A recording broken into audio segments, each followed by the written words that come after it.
Badal. Ba'dalam. Ba'dalam. Jangan ba'dal. Kalau ba'dal setelah ba'das subahih. Ba'dal insya. Mengganti. Iya. Kenapa, Bu? Ganti. Badal itu mewakilkan. Nah, kalau qadha itu mengganti. Mewakilkan. Bahasa kampung saya representasi. Paham Bu Mar? Masya Allah. Baik, oke lanjut. Jadi kenapa dibilang umroh itu wajib? Karena satu ketika Siti Aisyah itu nanya ke Rasulullah. Berarti bagi perempuan umroh itu kalau mampu umroh. Jadi tidak ada salahnya kalau ibu umroh duluan. Dan sambil lalu daftar haji. Tapi Bu Hamidah belum umroh. Nah, umroh lah. Kan masih banyak kan di rekening. Ada 2 miliar kan masih kan? Oh iya. Masya Allah, Bu Umar ini kali sampai ke situ kan. Baik. Perhatikan baik-baik. Saya bacakan keutamaannya sekarang. Jadi sebelum saya baca semua, kita baca keutamaannya dulu. Pertama, keutamaan haji. Ibu tinggal catat bahasa Indonesianya nanti. Saya bacakan dulu. Keutamaan haji yang pertama, hadis ini dari sahabat Jabir. Al-hajjul mabruru laisa lahu jazaun ilal jannah. Qila ya Rasulullah wa ma birruhu qala it'amut ta'ami wa tibul kalami. Haji mabrur, keutamaan haji yang pertama, balasannya surga. Haji mabrur mendapatkan surga. Tak usah dipertanyakan lagi, pasti mendapatkan surga. Ini keutamaan yang pertama. Kemudian sahabat bertanya, seperti apa kebaikan haji itu? Maksudnya haji mabrur seperti apa? Wa ma birruhu. Al-hajjul mabrur laisa lahu jazaun illal jannah. Haji mabrur tidak ada balasan kecuali surga. Lalu sahabat nanya, wa ma birruhu. Haji mabrur seperti apa haji mabrur itu ya Rasulullah? Maka Rasulullah menjawab, it'amut ta'am, memberikan makan, bersedekah, berarti tidak pelit lagi. Sebelum berhaji pelit, jarang bersedekah, pulang dari haji dia gemar memberi. Itu contoh salah satu haji yang mabrur. Watibul kalam, dan bahasanya, tutur katanya sudah baik, tidak jorok, tidak kurang ajar, sudah tambah santun, tambah rendah hati, tidak nyolot, tidak bergosip, tidak lancip. Lancip. Maksudnya bukan manyon. Iya, lancip itu kan banyak, manyon lah, suka marah lah. Iya. Memang nggak ngomong, tapi nengok orang itu kayaknya apa orang? Oh iya, emang ada ya? Ada, tapi di sinetron Indo sih. Yang bilang di sini nggak boleh. Di sini kan nggak ada yang lancip-lancip. Semua mingkem. Jadi kalau ditanya, perhatikan ibu-ibu ya, saya sampaikan ya. Ada haji mabrur, ada haji Oke, Bu Mar, apa cerita nih mabrur sama makbul, bedanya apa? Mabrur, makbul ya. Makbul atau mabrur nih? Apa bedanya mabrur dengan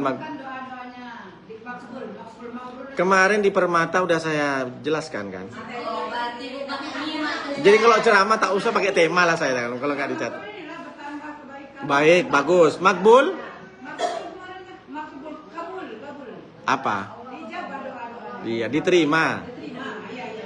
Pahalanya diterima. Jangan disama-samain, Bu.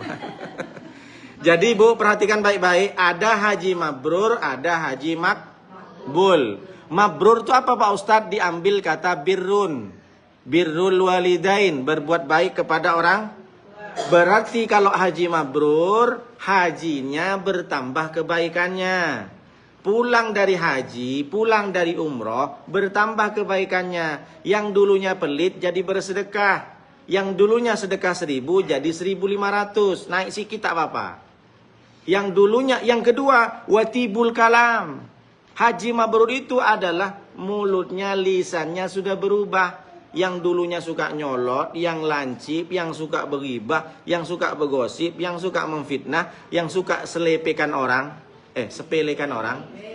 Ya, yang ngejek-ngejek, yang fitnah-fitnah sudah Santun. Setiap orang senyum. Jeng mau kemana jeng? Say, Buntik, Pucan. Nah, sudah berubah ya. Pak Ustadz, mama saya dulu sebelum haji, Pak Ustadz, lancip betul Pak Ustadz. Sekarang sudah senyum aja Pak Ustadz. Nggak ngomong enggak, kenapa giginya nggak ada Pak Ustadz. Ini contoh aja. Bukan berarti seperti itu maksudnya. Paham ya? Lalu kalau sudah hajinya mabrur, umrohnya juga mabrur, melahirkan kebaikan, barulah dia menyandang predikat makbul. Kalau orang sudah bertambah kebaikannya, berarti haji dia makbul. Apa maksudnya? Berarti hajinya diterima Allah pahalanya. Karena sampai sekarang ada orang yang diterima sholatnya. Kamu sholat subuhnya tadi, alhamdulillah diterima sama Allah. Ada yang bilang? Gak ada. Kalau yang ada yang tahu seperti itu, dia sesat. Kamu kemarin puasa 2025 tuh, dapat Lailatul Qadar. Oh iya, ada di WhatsApp. Saya dapat Pak Ustadz di WhatsApp nih. 2026 udah tak lagi iktikaf. Kenapa kok nggak iktikaf sebelum terakhir? Aku udah dapat 2025 kemarin. Ngapain aku dapat lagi? Paham? Makanya dirahasiakan Allah. Pahala sholat, pahala sedekah, semua tidak ada yang tahu diterima atau tidak. Kita hanya berusaha beribadah kepada Allah, jangan berhenti. Mudah-mudahan akhir hidup kita nih baik. Husnul khotimah. Mati dalam keadaan tersenyum. Jangan juga mati dalam keadaan lancip juga. Macam mana?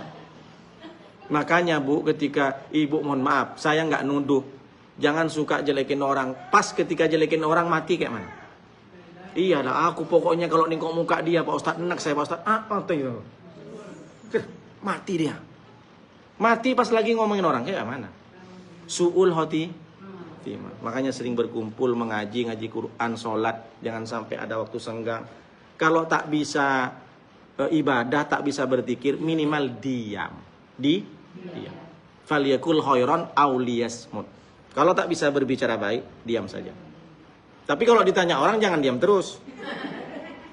Bang, jual ini misalkan kayak Bu Nasiro misalkan jaga ini, ada susu kambingnya. Diam terus. Kenapa kok diam? Lebih baik diam. Ini kan lagi transaksi, masa diam? Paham Bu? Tapi kalau perempuan diam tuh artinya iya kan? Iya. Kalau perempuan, suka. Oh. Cerdas Bu Mar. Baik, jadi yang pertama Bu, keutamaan haji adalah mendapat dengan catatan hajinya dan sudah dicatat mabrur dan makbul. Nah, itu dicatat, nanti kalau ada ditanya, mantap lah. Ngaji sama siapa? Ustaz Nuruddin guys gitu. Apa artinya mabrur? Ini. Apa makbul? Kalau dulu mungkin Ibu belum tahu kan, mabrur sama makbul. Intinya yang brur-brur itulah Pak Ustadz katanya. Nah, kenapa ada istilah mabrurah? Disesuaikan dengan namanya. Umroh itu kan ada taknya. Nah, umrotan berarti umroh mabrurah. Nah, kenapa ada istilah mabrurah dan makbulah untuk perempuan? Itu kan ciri tasniah namanya, musanna. Mudah-mudahan Bu Hajah umrohnya, hajinya mabrurah. Karena perempuan dia. Mabrurah dan makbulah. Tapi kalau bilang mabrur dan makbul tidak masalah. Karena sigot atau domir laki-laki boleh untuk umum. Seperti contoh, barakallahu fikum. Kalau ada laki satu, perempuan banyak, boleh mengatakan barakallahu fikum. Karena umum. Tapi kalau nggak ada sama sekali laki-laki, barakallahu fikunnah. Kalau kamu banyak fikunnah. Makanya sama dengan sakit. Sakit itu syafaqallah. Betul kan? Kalau laki-laki satu. Kalau perempuan syafaqillah. Kalau perempuan dua, kamu perempuan dua. Mudah-mudahan kamu berdua, mudah-mudahan kalian berdua sembuh penyakitnya. Kayak mana? Salah. Nggak ada. Nggak ada syafaqillah. Nggak ada, jauh. Hah? Dua orang perempuan. Nggak ada. Wah, cuma nggak ada. Ini kayaknya harus belajar bahasa Arab ya. Safakumallah. Kuma. Hah? Oh iya, kenapa nggak bilang Bu Rini? Nggak usah khawatir. Kalau dua, perempuan atau laki-laki, kuma. Kamu, laki-laki dua, perempuan dua, kuma. Barakallahu lakuma. Kan ada. Betul. Barakallahu lakuma wa baraka alaikuma wa jama'a bainakuma. Kalau pas lagu tahu. Oh iya. Ada lagunya Mahir Zain. Wa jama'a bainakuma. Mudah-mudahan Allah kumpulkan kalian berdua fi khair, dalam kebaikan. Oh iya Pak Ustadz, selama ini saya cuma lagu-lagu aja Pak Ustadz. Jadi Ustaz, kamu laki-laki satu penggunaannya? Kamu laki-laki satu, kah? Barakallahu lakah. Barakallahu fikah. Barakallahu fik. Fik itu fikah laki-laki, fikih perempuan. Tapi biar nggak nampak, nggak tahu, disukun sama orang. Barakallahu fik.